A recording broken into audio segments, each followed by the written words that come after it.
Serial Anupama में धमाकेदार twist आने वाला है। काव्या और अनिरुद्ध का हो चुका है तलाक और अब वनराज को करनी पड़ रही है मजबूरी से काव्या से शादी। और काव्या न तो जैसे ही तलाक हुआ वो तो इसी पल का कर रही थी इंतजार कि जैसे भी तलाक होगा शादी की तैयारियां शुरू कर देंगे। और उसने तो अद्वैत से बात भी कर ली थी। अद्वैत के जिस तरह से काव्या ने कहा है उसी तरह से तैयारियां शुरू हो चुकी है और अनुपमा शॉक्ड हो जाती है कि यहाँ पर दूसरी तरफ उसकी सर्जरी का ये सब कुछ चल रहा है और अब जल्दी ही शादी भी होने वाली है। तो वहीं पर अनुपमा को वनराज की शक्ल और उसकी फीलिंग्स देखकर समझ जाती है कि इन्हें ये शादी बिल्कुल ही नहीं करनी और वो काव्या से शादी बिल्कुल नहीं करना चाहते।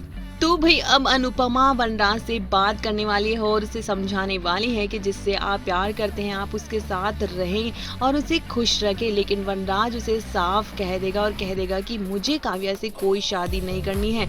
मैं जो भी कह रहा था अब तक वो सिर्फ तुम्हें चिढ़ाने के लिए कह रहा था, लेकिन मैं ये शादी भी नहीं निभा पाऊंगा। जी हाँ दोस्तों, काव्या के लिए अब अनुपमा वनराज को समझाने की तो कोशिश करेगी लेकिन वो साफ मना कर देगा और अनुपमा के सामने एक और मुसीबत खड़ी हो जाएगी।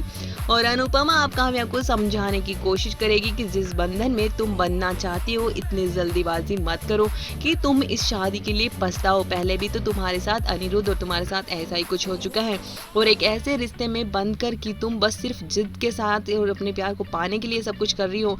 तो तुम ऐसा मत करो क्योंकि ये तुम्हारे लिए और भी कष्टदायक हो सकता है। एक तलाक पहले हो चुका है और क्या तुम चाहती को फिर से तलाक लेना पड़े, तो ऐसा मत करो। और काव्या को समझाते हुए नजर आती है लेकिन काव्या को ये बात कहाँ समझ में आएगी।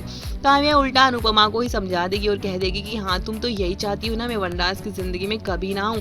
लेकिन यहाँ पर काव्या को समझ नहीं आएगी। अनुपमा सिर्फ इतना समझाने की कोशिश करती है कि तुम्हें थोड़ा सा टाइम देना चाहिए वनराज को, कहीं जल्दबाजी में गलत डिसीजन ना हो जाए और उन्हें सोचने समझने का एक टाइम दो। लेकिन काव्या बिल्कुल भी इस बात को राजी नहीं होगी और उठाएगी वही गलत कदम जिसका अंजाम भी अब क्या होगा, ये शादी हो पाएगी या नहीं, इसकी अपडेट तो हम आप तक जल्द पहुंचाएंगे। तो कर लीजिए चैनल को सब्सक्राइब। इस कहानी के बारे में यानी कि आप क्या देखना चाहते हैं शो में, कमेंट करके अपनी राय जरूर बताएं।